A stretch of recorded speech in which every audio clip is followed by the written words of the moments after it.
Hi, we meet again. So in this video is the fourth chapter 5. Advice from a caterpillar. The caterpillar and Alice looked at each other for some time in silence.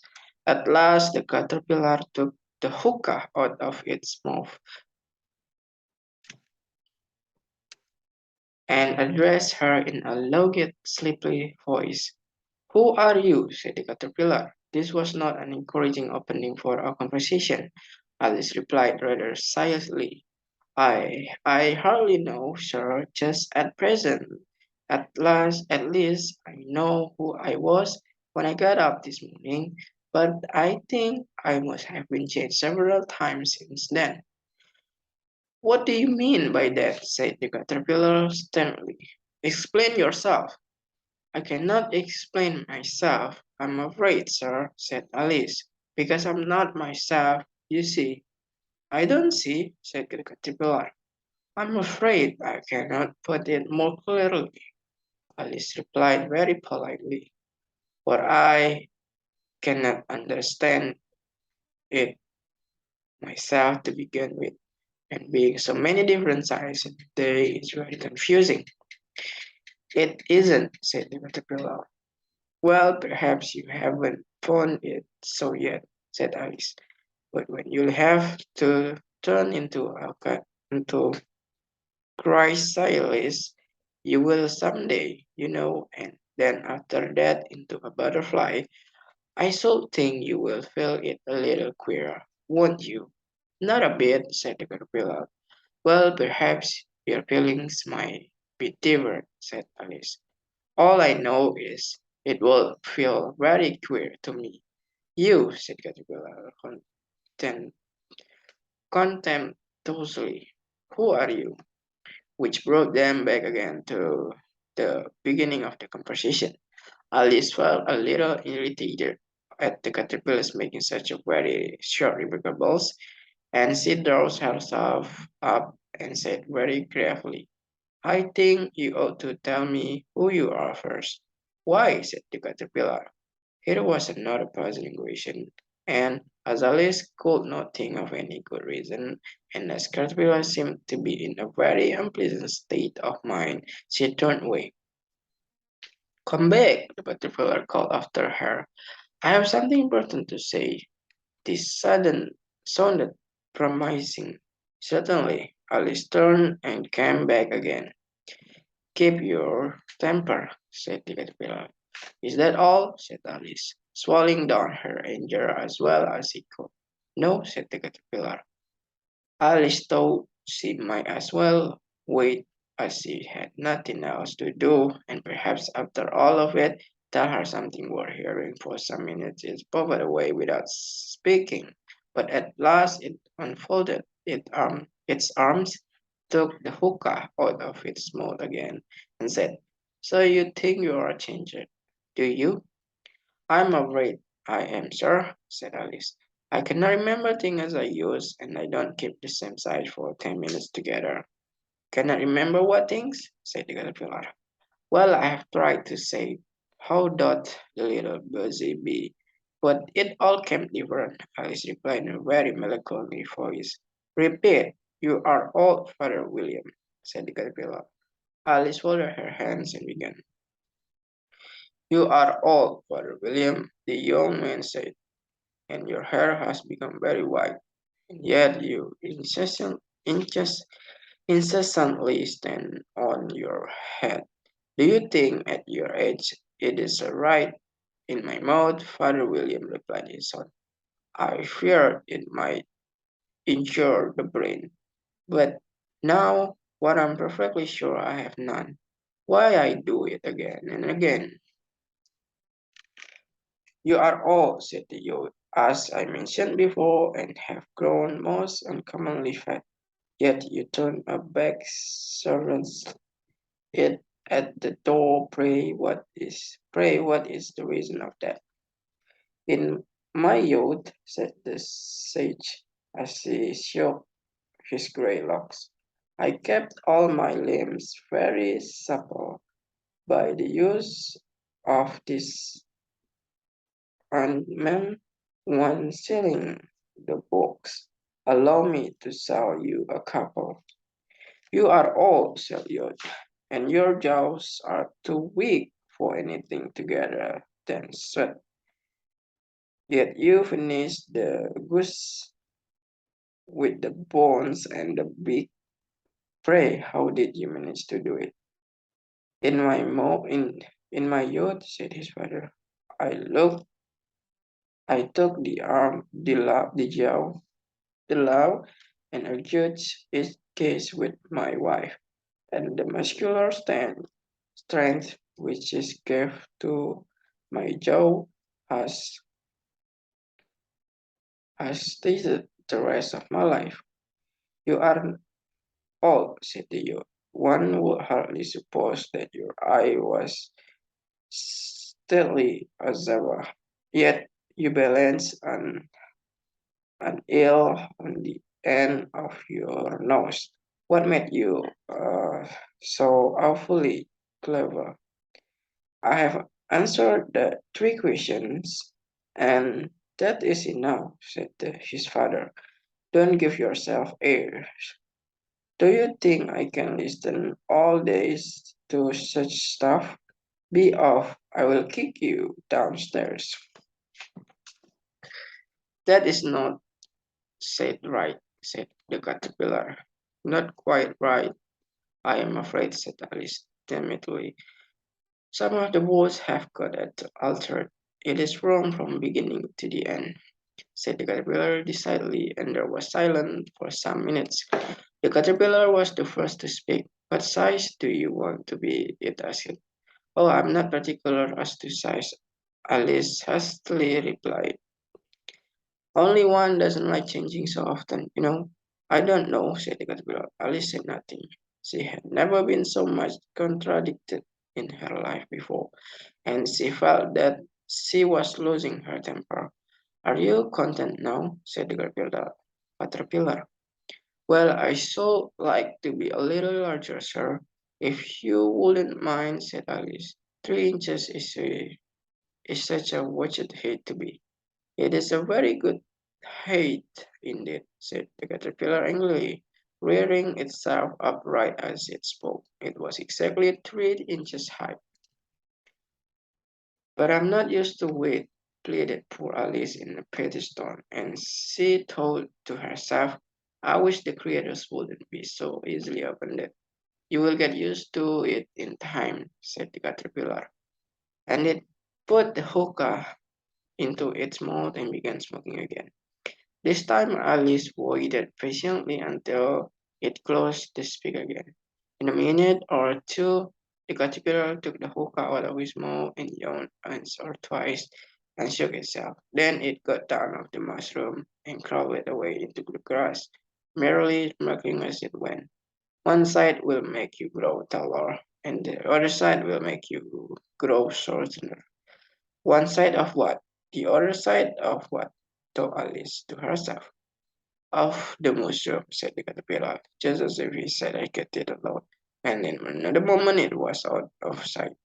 Alice remained looking thoughtfully at the mushroom for a minute, trying to make out which were the two sides of it, and as it was perfectly round, she found this a very difficult question. However, at last she stretched her arms round it as far as they would go and broke off a bit of the edge of it with each hand. And now which is which? She said to herself and nibbled a little to the right hand bit to try the effect. The next moment she felt a violent blow underneath her chin. It had struck her foot. She was a good deal frightened by this very sudden change, but she felt that there was no time to be lost as she was shrinking rapidly. So she set to work at once to eat some of the other bit. Her chin was pressed so closely against her foot that there was hardly room to open her mouth. But she did not at last and managed to swallow a morsel and the left hand bit. Come, my head's free at last, said Alice in a tone of delight. would change into alarm in another moment. When she found that her shoulders were nowhere to be found, all she could see when she looked down was an immense length of neck which seemed to rise like a stalk out of sea green leaves that lay for below her. "What can all the green stuff be?" said Alice. "And where have my shoulders got to go? And oh, my poor hands! How is it I cannot see you?" She was moving them about as she spoke, but no result seemed to follow, except a little shaking among the distant green leaves. Astrid seemed to be no chance of getting her stands up to her heart. She tried to get her head down to them and was delighted to find that her neck would bend about easily in any direction like a serpent. She had just succeeded in curving it down into a graceful zigzag and was going to dive in among the leaves which she found to be nothing but the tops of the trees under which she had been wandering, when a sharp hiss made her draw back in a hurry. A wretched pigeon and flown into her face, and was beating her violently with its wings. "Serpent!" screamed the pigeon. "I'm not a serpent," said Alice indignantly. "Let me alone, serpent, I say again," repeated the pigeon, but in a more subdued tone, and added with a kind of sob, "I have tried every way and nothing seems to suit them." "I haven't the least idea what you are talking about," said Alice. "I have tried the rows of trees. I have tried banks and I have tried hedges." The pigeon went on without attending to her. "But those serpents, there is no pleasing them." Alice was more and more puzzled, but she thought there was no use in saying anything more till the pigeon had finished, as if it wasn't trouble enough fetching the eggs, said the pigeon. "But I must be on the lookout for 7 night and day. Why, I haven't had a wink of sleep these 3 weeks." "I am very sorry you have been annoyed," said Alice, was beginning to see its meaning. "And just as I'd taken the highest tree in the wood," continued the pigeon, raising its voice to shriek, "and just as I was thinking I should be free of them at last, they must needs come wriggling down from the sky. Ah, serpent!" "But I'm not serpent, I tell you," said Alice. "I am, I am." "Well, what are you?" said the pigeon. "I can see you are trying to invent something." I am a little girl," said Alice, rather doubtfully, as she remembered the number of changes she had gone through the day. "A likely story indeed," said Vivian, in a tone of the deepest contempt. I have seen a good many little girls in my time, but never one with such a neck as that.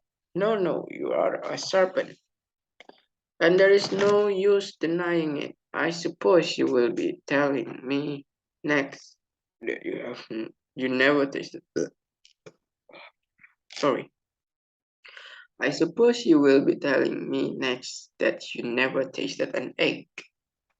"I have tasted eggs, certainly," said Alice, who was a very thoughtful child.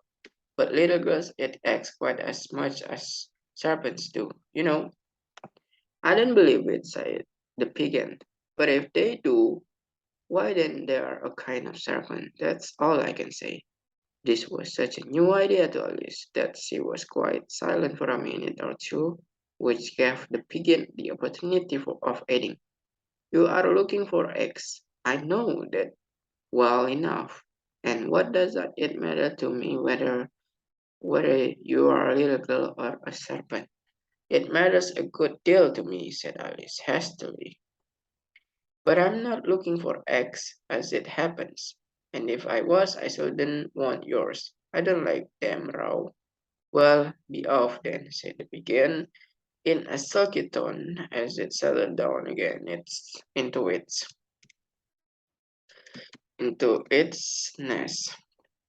Alice crouched down among the trees as well as he could, for her neck kept getting entangled among the branches, and every now and then she had stopped and untwisted it.